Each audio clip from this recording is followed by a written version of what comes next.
C'est une espèce invasive qui fait des ravages depuis son apparition en France en 2004 dans le Lot-et-Garonne. Le frelon à pattes jaunes. 2 décennies plus tard, l'insecte s'est largement répandu et fait des dégâts partout où il passe. Et notre équipe est allée à la rencontre de Liliane Macadre, responsable du groupement de défense sanitaire des abeilles de Meurthe-et-Moselle. Sa mission, traquer et éliminer le prédateur. David Bailly avec Kamel Kalfouni.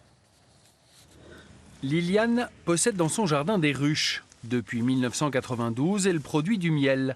Mais depuis 2015, le frelon asiatique à pattes jaunes lui cause des dégâts dans ses colonies d'abeilles. Quand le frelon arrive, il se met donc devant l'entrée des ruches, il fait un vol stationnaire. Et puis quand les abeilles sortent ou rentrent, il est beaucoup plus rapide qu'elles. Et puis il les attrape.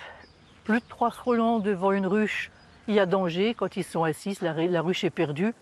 Comme elle, les apiculteurs du Grand Est souffrent de cette prédation. Et en Meurthe-et-Moselle, beaucoup d'amoureux des abeilles jettent carrément l'éponge. Beaucoup vont arrêter aussi l'apiculture parce qu'ils sont tellement tristes de perdre leur ruche qu'ils ne veulent plus continuer à nourrir le frelon. Donc il y a beaucoup moins d'apiculteurs maintenant. Il y a pourtant une méthode pour tenter de réguler cette espèce nuisible. Une méthode que l'on peut utiliser dès le début du printemps.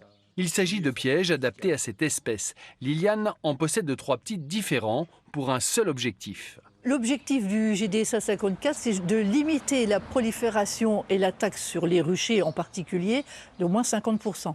On en est encore très loin. Mais voilà, donc en piégeant partout au printemps avec des pièges sélectifs, donc les 3 que j'ai montrés, on devrait y arriver. Liliane est la référente dans le 54 concernant le frelon asiatique. Elle incite toutes les mairies à traiter les nids et invite le plus de communes possible à poser des pièges, car, dit-elle, le frelon asiatique est l'affaire de tous.